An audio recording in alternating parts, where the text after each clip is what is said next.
Assalamu alaikum. How are you doing, everyone? I hope you are doing great, inshallah. So আজকে আমরা 15 days spoken English কোর্সের অষ্টম দিনে চলে এসেছি, অর্থাৎ ডে 8-এ। এবং ডে 8-এ আজকে আমরা কাজ করব প্রেজেন্ট কন্টিনিউয়াস টেন্স নিয়ে। আমরা আশা করছি present indefinite, past indefinite, present perfect এগুলো আপনারা মোটামুটি বুঝেছেন এবং আপনাদেরকে প্র্যাকটিস করতে বলেছিলাম। আশা করছি প্র্যাকটিস করেছেন। আজকে আমরা কাজ করব present continuous tense. Present continuous tense বলতে আমরা যে কাজটা করছি, অর্থাৎ আমাদের যে কাজটা চলমান রয়েছে, যেমন আমি এখন আম টকিং, ওকে, আম টকিং, এটা চলতেছে। ইউ আর লিসনিং, আপনারা শুনতেছেন, এই কাজটা চলতেছে। অর্থাৎ যে অ্যাক্টিভিটিসটা, যে কাজ বা যে ঘটনাটা চলতেছে, চলমান, সেগুলো হচ্ছে প্রেজেন্ট কন্টিনিউয়াস টেন্সের বাক্য। ওকে, সো আমরা এখানে লিখেছি বাংলা চেনার নিয়ম। বাংলা ক্রিয়ার শেষে সাধারণত ছে, ছি, চয়, ছ, তেছি, তেছ উচ্চারণ হবে। করছে, করছি, করতেছো, যাচ্ছি, এভাবে উচ্চারণ হবে। ওকে, আমরা তো সাধারণত যখন বাংলা কথা বলি, প্রেজেন্ট কন্টিনিউয়াস টেন্সের কথা যখন বলি, তখন তো বুঝি আসলে এটা প্রেজেন্ট কন্টিনিউয়াস টেন্সের কথা কিনা, এটা আমাদের উপর। ওকে, এখন ঠিক আগেরগুলোর মতো প্রেজেন্ট কন্টিনিউয়াস টেন্সকে আমরা চারটা টাইপে ভাগ করেছি: অ্যাফার্মেটিভ, নেগেটিভ, ইন্টারোগেটিভ, প্যাসিভ। ওকে, প্রক্রিয়া একটা, ফরম্যাট একটা, বাট আমাদের ভার্বটা চেঞ্জ হচ্ছে, অর্থাৎ কাজের সময়টা চেঞ্জ হচ্ছে। ওকে, এটা আপনারা খুব সহজে কিন্তু বুঝে যাবেন যে আমরা কিন্তু প্রক্রিয়া একটা দিয়েই কিন্তু সব বাক্যগুলো করতেছি, কিন্তু এখানে কাজ অনুযায়ী, সময় অনুযায়ী ভার্বটা চেঞ্জ হচ্ছে। ওকে, তাহলে আমরা অ্যাফার্মেটিভের স্ট্রাকচারটা দেখি। অ্যাফার্মেটিভ স্ট্রাকচার হচ্ছে সাবজেক্ট লিখবো, এম ইজ আর লিখবো, ভার্বের সাথে আইএনজি করব। যেহেতু কাজটা চলমান, এই জন্য ভার্বের সাথে আমাদেরকে আইএনজি যোগ করতে হবে। ওকে, যেমন এখানে বাক্য লিখেছি সে লিখছে, তাহলে কে লিখছে? সে, হি। হি এর সাথে অবশ্যই ইস হবে, তার সাবজেক্ট সিঙ্গুলারের সাথে ইস হবে, আই এর সাথে এম হবে, বাকি সবার সাথে আর হবে। আবার বলছি, তার সাবজেক্ট সিঙ্গুলারের সাথে ইস হবে, আই এর সাথে শুধু এম হবে, আর বাকি সবার সাথে আর হবে। ওকে, হি ইজ রাইটিং, রাইটের সাথে আমরা আইএনজি করে দিব। হি ইজ রাইটিং, সে লিখছে। হি ইজ রাইটিং, সে লিখছে। সে লিখছে না, তো এটা negative. He is not, am is এর পর আমরা নট ইউজ করব। He is not writing. Okay, সে লিখছে না, হি ইজ নট রাইটিং। সে কি লিখছে? এটা ইয়েস নো কোয়েশ্চেন, লিখলে বলবো ইয়েস, না লিখলে বলবো নো। তো ইয়েস নো কোয়েশ্চেন আমরা জাস্ট অক্সিল ভার্বটাকে সেন্টেন্সের শুরুতে নিয়ে আসবো। তো সে সাথে কি হয়? ইজ হয়। Is he writing? Is he writing, সে কি লিখছে? ওকে, আমরা ডব্লিউএস কোয়েশ্চেন করে ফেলি। সে কি লিখছে? যদি আমরা বলি, এইটাও যদি বলি সে কি লিখছে, তখন বলবো হোয়াট ইজ হি রাইটিং? সে কেন লিখছে? Why is he writing? সে কিভাবে লিখছে? How is he writing? সে কেন লিখছে? Why is he writing? সে কোথায় লিখছে? Where is he writing? Just আমরা ডব্লিউএইচ ওয়ার্ড থাকলে ডব্লিউএইচ ওয়ার্ডটা এখানে আগে বসিয়ে দেব, বাস। কিন্তু ফরম্যাট গঠন কিন্তু এটাই, auxiliary verb, subject, principal verb. Just WH ওয়ার্ডটা আসলে আমরা অক্সিল ভার্বের আগে ডব্লিউএইচ ওয়ার্ডটা বসিয়ে দেব। ওকে, তারপর হচ্ছে আমাদের প্যাসিভ বাক্য। প্যাসিভের স্ট্রাকচার কি? সাবজেক্ট লিখবো প্রথমে, ওকে, তারপর এম ইজ আর লিখবো, তারপরে বিং। দেখেন প্রেজেন্ট পারফেক্টে আমরা লিখছিলাম কি? বিন। ওকে, কিন্তু কন্টিনিউয়াস টেন্সে লিখতে হবে বিং, তারপরে ভার্বের পাস্ট পার্টিসিপল ফর্ম। তাহলে এটা লেখা হচ্ছে, কে লিখতেছে? সে নাই, কিন্তু কি লিখতেছে? এটা। তাহলে it is being written, it is being written, এটা লেখা হচ্ছে। ওকে, তারপর হচ্ছে সে রং করছে, তাহলে কে রং করছে? সে, he is painting, he is painting, সে রং করছে। সে রং করছে না, negative. He is not painting. আপনারা ক্লাসগুলো মনোযোগ দিয়ে দেখলে একই জিনিস যখন আমরা বারবার করতেছি, তখন আপনার একটা মাইন্ডে সেট হবে যে আসলে সেন্টেন্সগুলো কিভাবে হয়, how to say this sentences. Okay, he is not painting, সে রং করছে না। সে কি রং করছে? এটা কোয়েশ্চেন। সো আমরা সে সাথে অক্সিলারি ভার্ব কি হয়? ইজ, ইজটা আগে নিয়ে আসবো। Is he painting? Is he painting? So কিছু ডব্লিউএস কোয়েশ্চেন প্র্যাকটিস করি। সে কেন রং করছে? Why is he painting? সে কিভাবে রং করছে? How is he painting? সে কোথায় রং করছে? Where is he painting? Okay, তারপর হচ্ছে আমাদের প্যাসিভ, দেওয়ালটি রং করা হচ্ছে। কে করতেছে? কিন্তু সে নাই। কি করতেছে? দেওয়ালটি রং করতেছে। তাহলে দেওয়াল, that means the wall is being painted. ভিতরি ফর্ম হবে painted. Okay, the wall is being painted, দেওয়ালটি রং করা হচ্ছে। এরপর আসি, সে রান্না করছে। He is cooking. আইনজি হয়ে যাবে, যেহেতু কাজ চলমান হলে ভার্বের সাথে ING. Is cooking, is cooking. অনেক সময় নেটিভরা কিন্তু অক্সিল ভার্বটা ইউজ করে না, ই ডুইং। অনেক সময় নেটিভরা ইজ কুকিং, সে রান্না করছে না। He is not cooking. Question, সে কি রান্না করছে? সো সে সাথে কি হবে? Is he cooking, is he cooking. সে কি রান্না করছে? ডব্লিউএস কোয়েশ্চেন আমরা প্র্যাকটিস করি।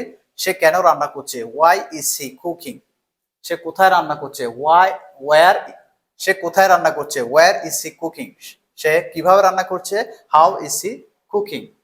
ওকে, সে কি রান্না করছে? যদি বলে কি রান্না করছে, তখন বলবো what is he cooking, what is he cooking. Okay, খাবারটি রান্না করা হচ্ছে। কে রান্না করছে? সে নাই। কি রান্না করতেছে? খাবারটি। The food is being cooked. প্যাসিভে ভার্ব সবসময় ভিতরি ফর্ম হবে। Okay, the food is being cooked, খাবারটি রান্না করা হচ্ছে। এরপর আসি, সে পরিষ্কার করছে। কে করছে? সে। He is cleaning, is cleaning. সে পরিষ্কার করছে। সে পরিষ্কার করছে না। He is not cleaning, is not cleaning. Okay, সে কি পরিষ্কার করছে? Yes no question. Is he cleaning, is he cleaning. So make some WH questions. So সে কিভাবে পরিষ্কার করছে? How is he cleaning. সে কি পরিষ্কার করছে? What is he cleaning. সে কেন পরিষ্কার করছে? Why is he cleaning. সে কোথায় পরিষ্কার করছে? Where is he cleaning. Okay, ঘরটি পরিষ্কার করা হচ্ছে। কে করছে? সে নাই। কি করতেছে? ঘরটি। So the house is being cleaned. আমরা কনভারসেশন করার সময় প্যাসিভের বাক্য খুব কম ব্যবহার হয়, আপনি না করেও পারেন। ওকে, তবু আমরা জাস্ট জেনে নিলাম আর কি। সবগুলো একটু জানা থাকলে তো আমরা কথা বলার সময় কনফিডেন্টলি কথা বলতে পারবো। ওকে, তারা নির্মাণ করছে। কে? তারা। দে আর হবে, দে আর বিল্ডিং। ভার্বের সাথে আইনজি যুক্ত করব। দে আর বিল্ডিং, তারা নির্মাণ করছে। তারা নির্মাণ করছে না। They are not building, they are not building, তারা নির্মাণ করছে না। এন্ড কোয়েশ্চেন করেন, তারা কি নির্মাণ করছে? So R they building?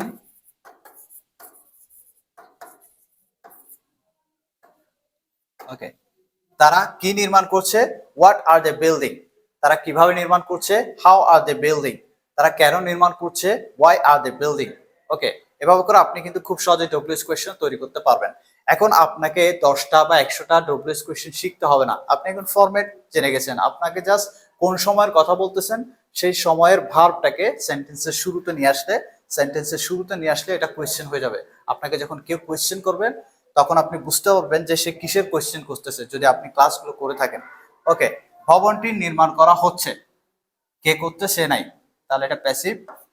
The building, ভবনটিও মানে building, the building is being built. Okay, the building is being built, ভবনটি নির্মাণ করা হচ্ছে। আশা করি বুঝতে পেরেছেন আমরা প্রেজেন্ট কন্টিনিউয়াস টেন্সের অ্যাফার্মেটিভ, নেগেটিভ, ইন্টারোগেটিভ মানে কোয়েশ্চেন, প্যাসিভ কিভাবে করব সেটা দেখলাম। এখন আমরা কিছু প্র্যাকটিস করব, একসাথে প্র্যাকটিস করব, অর্থাৎ কিছু বাক্য আমরা আবার একটু প্র্যাকটিস করব। ওকে, যাতে স্ট্রংলি আমরা বিষয়টা বুঝতে পারি। তো এখানে আমি কিছু বাক্য নিয়েছি 10টা। ওকে, আমরা একসাথে করব, আপনারা বলার চেষ্টা করবেন। প্রথম বাক্য লিখেছি, আমি এখন ইংরেজি শিখছি। সো আমি আয়ের সাথে এম হবে। আই এম লার্নিং, শেখা মানে কি? Learn. I am learning English now. I'm learning English now. আমি এখন ইংরেজি শিখছি।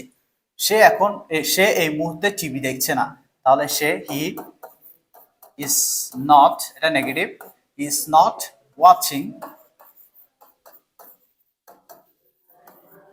TV এই মুহূর্তে at this moment.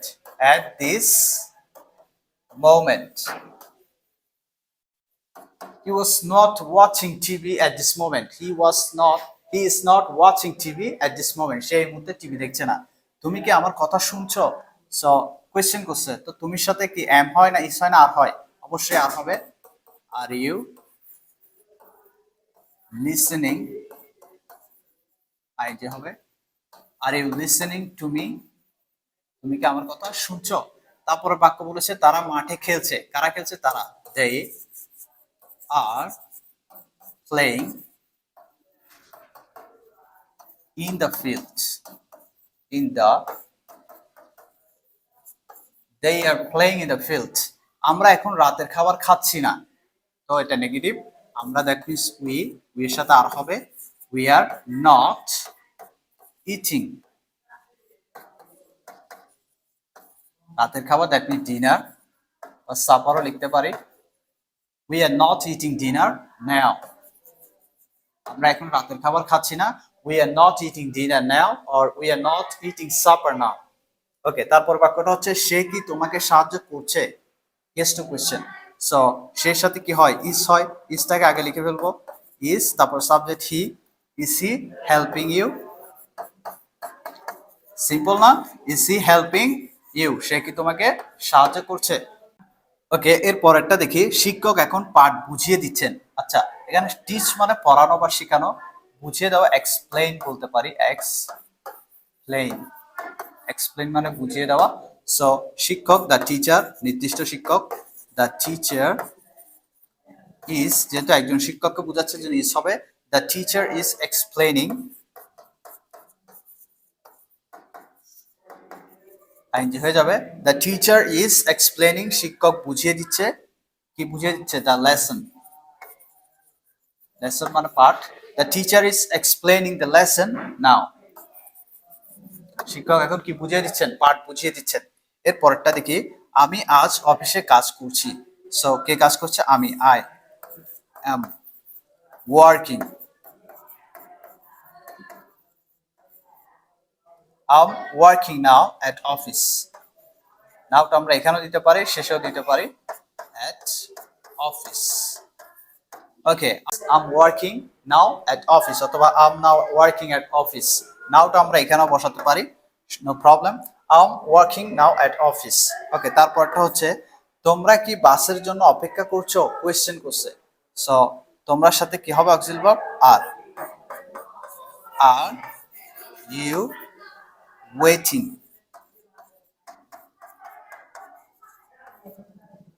Are you waiting for a bus?